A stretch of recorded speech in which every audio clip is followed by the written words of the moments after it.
Nei tribunali la scritta la legge uguale per tutti va abolita, dobbiamo sostituirla, la legge uguale per tutti i fessi che siamo noi, perché quando la violazione del diritto raggiunge certi limiti e supera i livelli del buonsenso, del servizio alla collettività, il sentimento che deve guidare l'esercizio di qualunque funzione, compresa quella monetaria, non è quella del servizio, ma quella del servire, è il pater familias, il padre di famiglia.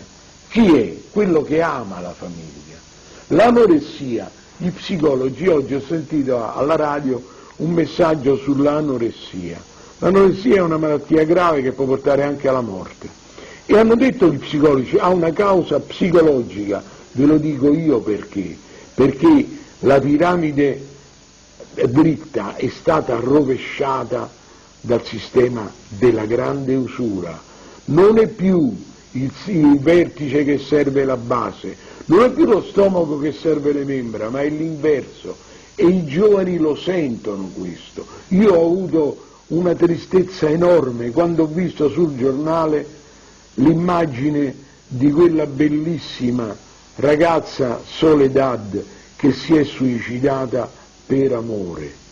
Guardate, è un messaggio di un dolore spaventoso, perché questo ci fa capire che lo Stato di diritto manca della cosa più importante, manca dell'amore verso la collettività. Pronto? Pronto? Pronto? Pronto? Pronto? Ecco, la nostra società manca del senso dell'amore, perché il presupposto del servizio è l'amore. Solo chi ama è disposto a servire e chi non ama a servirsi. Ecco perché noi abbiamo il dovere di trasmettere alla collettività messaggi nuovi, che devono essere messaggi di speranza. La proprietà popolare della moneta è l'inizio della più grande rivoluzione di tutti i tempi, perché mai nessuno ha parlato della moneta proprietà di popolo. Noi vogliamo usare la moneta come strumento di diritto sociale. E abbiamo detto che il diritto sociale è la parte dell'ordinamento in cui scopo della norma non è solamente quello di dare la tutela giuridica, ma anche il contenuto economico del diritto. Ora, il contenuto economico del diritto io non lo posso dare come do il mangime al pollo in batteria. Io devo dare al cittadino i soldi, non i beni di consumo, ma il denaro per comprarli, in modo che quando il cittadino spende denaro sceglie i beni che vuole consumare in piena libertà. E quando mi dicono che questo progetto di dare il reddito di cittadinanza col codice dei redditi sociali è un'utopia, io voglio ricordare a questi signori che mi accusano di utopia, prima di tutto che nel campo scientifico l'utopia non esiste, ma poi diventa utopia il codice quando serve per dare ai cittadini, ma quando serve per prendere dai cittadini non è utopia. Il codice fiscale esiste. Noi quello che dice, quando noi diciamo vogliamo dare ai cittadini il codice dei redditi sociali, la struttura contabile che noi proponiamo è identica a quella del codice fiscale, quindi già esiste, quindi non è utopia. Se non si fa è solo per volontà politica, cioè perché i politici non hanno interesse. Pronto? Pronto? Avanti, parla.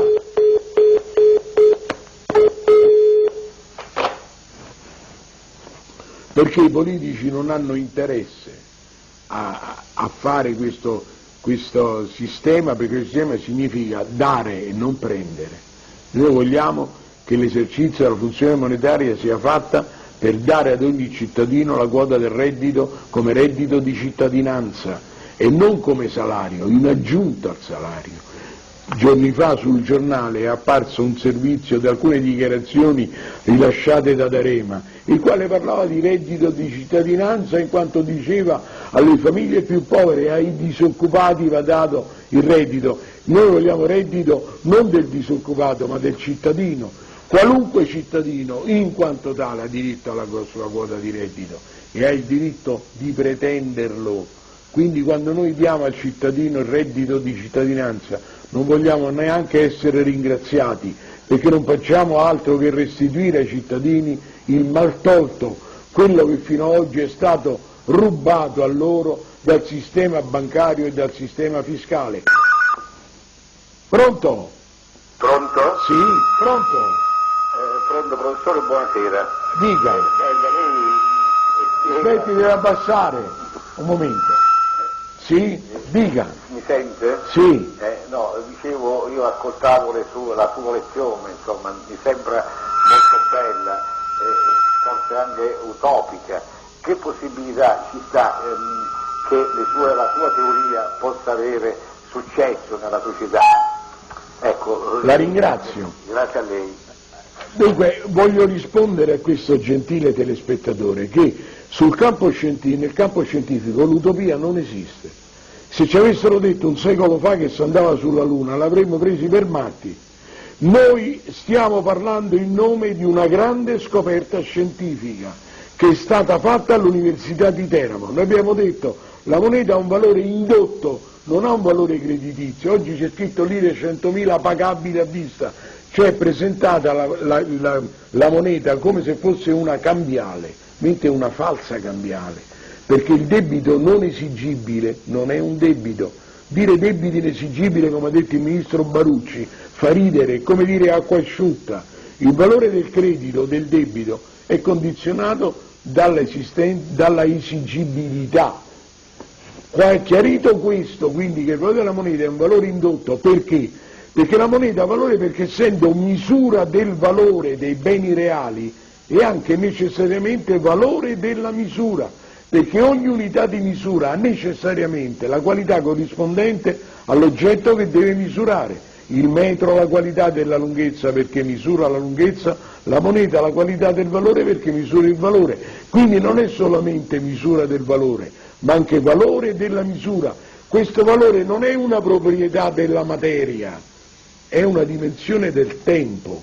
Il valore è una previsione. Io dico che una penna ha valore perché prevedo lo scrivere, un coltello ha valore perché prevedo di tagliare, una moneta ha valore perché prevedo di comprare. Quindi il valore è una dimensione dello spirito, che poi la idoneità a soddisfare il bisogno sia incorporato nella materia. Pronto? Buonasera, professore. Sì. Senta, io volevo sapere una cosa, allora, visto che sto seguendo il suo discorso, volevo sapere se io porto la 100.000 lire oggi alla banca, la banca mi dà oro in cambio a queste 100.000? Ci provi, si mettono a ridere, al più gli possono dare 100 biglietti da 1.000 lire, il massimo. Ah, ecco, allora non ha nessun valore, ecco, valore bravo, cambiario. Ecco, ha valore perché glielo diamo noi. Ah, ok. E questo è il valore, e spiego perché. La moneta ha valore perché ognuno accetta moneta come misura del valore e valore della misura, perché prevede di darla a sua volta come tale, cioè come corrispettivo. La moneta che ha fatto ha trasformato la regola del baratto in compravendita. Quando c'era il baratto era complicato perché quando lo scambio doveva riguardare due oggetti che per caso dovevano essere di valore approssimativamente equivalenti, ma quando si è sostituito al baratto la compravendita, che cosa è avvenuto? Che io uso la moneta non solo per misurare il valore